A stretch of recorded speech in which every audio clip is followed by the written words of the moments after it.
vamos falar de novas pandemias, que é um artigo que saiu na Nature. Eu trouxe aqui a notícia do artigo. O que esse artigo tá fazendo? Por que ele foi tão importante? Por que eu resolvi trazer? Vocês sabem que eu estou fazendo uma série de vírus aqui no canal, falando sobre os principais vírus com potencial pandêmico, os vírus que são mais interessantes do ponto de vista da ciência. E eu fiz, no ano passado, uma série de mudanças climáticas, para a gente falar da importância das mudanças climáticas, cobrindo aquela área lá do IPCC, que tinha lançado o relatório. Está saindo novas etapas desse relatório agora, né? E tudo isso está relacionado, pessoal. A Jundiaí-Bal, a dengue voltou a aumentar aqui no Brasil pela baixa guarda. Até a dengue, quando a gente avalia, eu trabalhei com dengue 7 anos. Quando a gente avalia a dengue, até o mosquito Aedes aegypti, ele está expandindo a sua área de cobertura, né, a sua área o seu habitat, para o norte e para o sul, porque está ficando mais quente, é um mosquito de tempo quente. Então, quando você esquenta o planeta, na média, você vai conseguir fazer com que esse mosquito chegue mais para o norte, chegue mais para o sul. Então, está tendo caso de dengue na Argentina, está tendo caso de dengue na Flórida, na França. São países que normalmente não veriam epidemias de dengue, e agora o mosquito está chegando. E são tudo efeitos das mudanças climáticas, que hoje são inegáveis que estão acontecendo. Existem discussões do quão longe elas vão chegar. Isso tudo depende da nossa capacidade de diminuir as nossas emissões de carbono.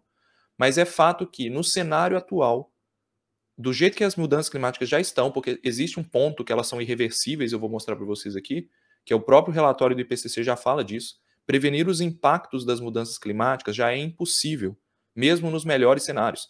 Então, a gente estava falando em prevenir as mudanças climáticas como aquele 1 grau e meio de aumento de temperatura há 30 anos atrás. Hoje já não existe mais essa possibilidade.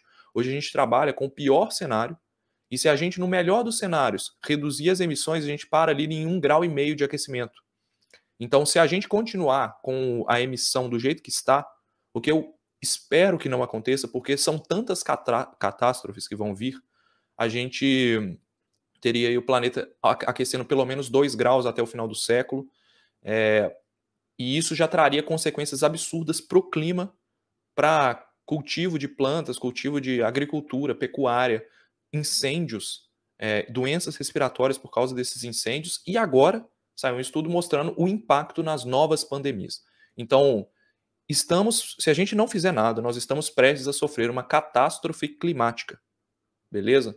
É uma situação complicada. Falando aqui para vocês, eu fiz um vídeo, se vocês não tiverem visto ainda, tem uma série no ano passado. O primeiro vídeo é os perigosos sinais que o clima vai piorar muito, tá? Da playlist de mudanças climáticas, o link está aí na descrição. E o cenário atual e futuro. Prevenir as mudanças climáticas já é impossível mesmo nos melhores cenários. Caminhamos para a catástrofe climática que podemos prevenir. Beleza? Então, o que esse artigo fez? Ele modelou o que acontecerá com os mamíferos que carregam vírus e como é que vão ser os contatos desses mamíferos, onde eles vão ocorrer. Por quê? Os animais, em geral, com as mudanças climáticas, como eu falei no caso do mosquito, da mesma forma, animais de clima quente o clima vai ficar tão quente que eles vão começar a migrar para o norte e para o sul. Além disso, com o aquecimento do norte e do sul, que vão deixar de ter climas frios, vão ficar mais agradáveis para essas espécies animais migrarem para esses locais. Isso em questão de 30, 40 anos, tá? Hoje a gente conhece mais ou menos 6.500 espécies de mamíferos. Só que hoje, só 7% dessas espécies compartilham regiões geográficas. Então você tem pares de mamíferos. Qual que é a importância disso? Quando a gente tem 2 mamíferos compartilhando a mesma região geográfica, você tem possibilidade de saltos virais. São saltos zoonóticos, né, que a gente fala. É o vírus ser transmitido de um mamífero, de uma espécie de mamífero para outro. Por exemplo, uma anta transmitiu um vírus para um macaco. Um morcego transmitiu um vírus para um macaco. Um morcego transmitiu um vírus para o porco. Então, como hoje só 7% compartilham regiões geográficas, essa chance é mais baixa do que ela será lá na frente. E apenas 6% dos mamíferos compartilham vírus. Então, existem outros 94% de mamíferos não compartilhando vírus. Então vejam o tanto de vírus que ainda não conhecemos, que ainda não saltaram para nós e que ainda não saltaram para outros mamíferos. Tá? Em um cenário em que o mundo não esquenta mais do que 2 graus, que é o cenário que a gente vai ver, eles modelaram isso e o cenário pior cenário. Mas no cenário que não esquenta mais do que 2 graus, o número de primeiros encontros entre espécies dobrará até 2070, que significa isso? Significa que com essa migração das espécies aos poucos, tá? Isso não é de uma hora para outra, mas com essa migração das espécies, a gente vai ter 14% de espécies compartilhando regiões geográficas. Então, o número de espécies que vai encontrar pela primeira vez, que nunca se encontraram, vai dobrar. Isso eu achei muito interessante, porque eu nunca tinha pensado nisso. Se você pensar que existem espécies, por exemplo, no Nordeste brasileiro, que nunca se encontraram, porque elas nunca se aproximaram do litoral, elas nunca chegaram mais ao norte, tá? Ou na Amazônia, elas nunca chegaram lá para a região das Guianas e tudo. Você pensa nisso, você vai ver o tanto de animais que podem se cruzar. E isso os autores escrevem, são bem categóricos com relação a isso. Esses encontros irão mudar radicalmente o viroma dos mamíferos, com mais de 15 mil spillovers até 2050. O que é o viroma? É como se fosse a identidade de vírus de cada um dos mamíferos. Então você, como ser humano, carrega vários vírus dentro do seu corpo. A grande maioria deles não causa nenhum tipo de doença, não causa nenhum tipo de problema para você. Tá? Você carrega hoje, você está com vários vírus dentro do seu corpo, que podem ser danosos para outros animais. E qualquer animal do planeta vai carregar vírus, assim como ele carrega bactérias. Inclusive, tem muito estudo mostrando a quantidade de vírus pode ser superior a vários outros micro-organismos. Tá? Então, esses encontros vão mudar radicalmente o viroma. Isso é uma coisa que é inimaginável da gente conceber, porque ela nunca aconteceu no tempo de história humana. Essa migração, essa mudança rápida nunca aconteceu. Então a gente não sabe o que pode prever. Né? Então a gente tem que modelar cenários. É isso que o estudo fez. E quando essas mudanças acontecem, elas acontecem ao longo de milhares e milhões de anos. Então você tem ali o registro geológico de mudanças climáticas, você vê o clima mudando em milhares de anos. Ele não muda de um dia para o outro.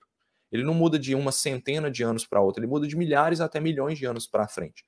Então a gente está vendo mudanças climáticas acontecendo num espaço de tempo muito curto.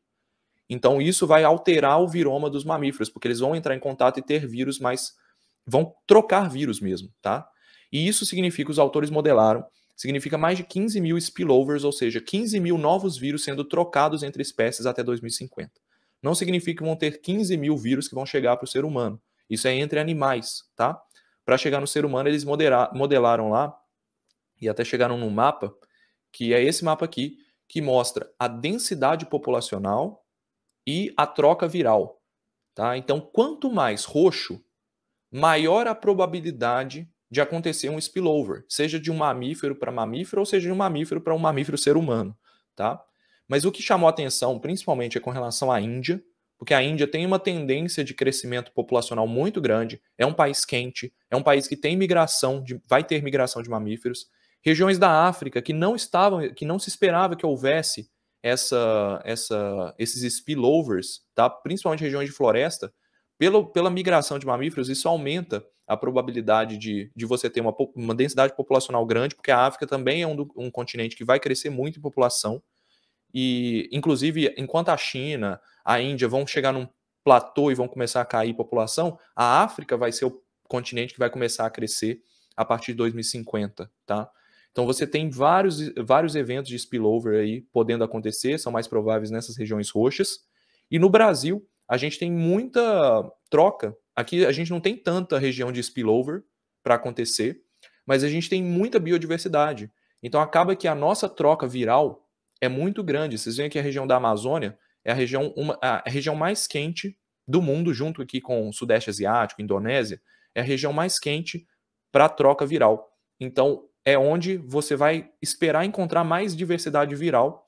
E caso o ser humano adentre mais a floresta, maior a probabilidade desses vírus novos saltarem para seres humanos. Porque às vezes o vírus está num macaco que nunca vai saltar para ser humano, porque ele é muito diferente. Aí, de repente, ele passa para um morcego, que tem uma similaridade de receptores celulares maior do que o próprio macaco. Então, passou para o morcego, pode saltar para o ser humano, tá bom? Então, é só basicamente o que pode acontecer. Então, por que isso não acontece hoje? Porque a gente não tem os vírus em vários mamíferos. Então, tem alguns específicos que o ser humano não encontra e que, com as mudanças climáticas, essa troca de vírus pode aumentando a probabilidade de algum mamífero que tem um vírus que infecta o ser humano, e esse vírus salta para o ser humano. Tá bom? Por que vermelho é ruim? Porque você tem aqui uma troca viral. Então, e é exatamente isso que eu falei, tá? General speed. você tem uma troca viral, você aumenta a probabilidade de um vírus que tem potencial pandêmico saltar para ser humano e saltar para outros mamíferos também. Então os autores até discutem como que essa troca de viroma pode impactar na extinção de espécies, porque às vezes está acontecendo uma epidemia no meio da floresta do Congo lá e a gente não está nem vendo, entendeu? Então isso pode estar levando as espécies à extinção. A gente deve ver extinção de espécies, o que também está relacionado a mais pandemias. Posso explicar isso para vocês em outro momento. Então, realmente é uma catástrofe climática. E aí a conclusão dos autores. Este trabalho nos fornece mais incontestáveis evidências de que as próximas décadas não serão apenas quentes, mas também doentes. Achei pesado isso.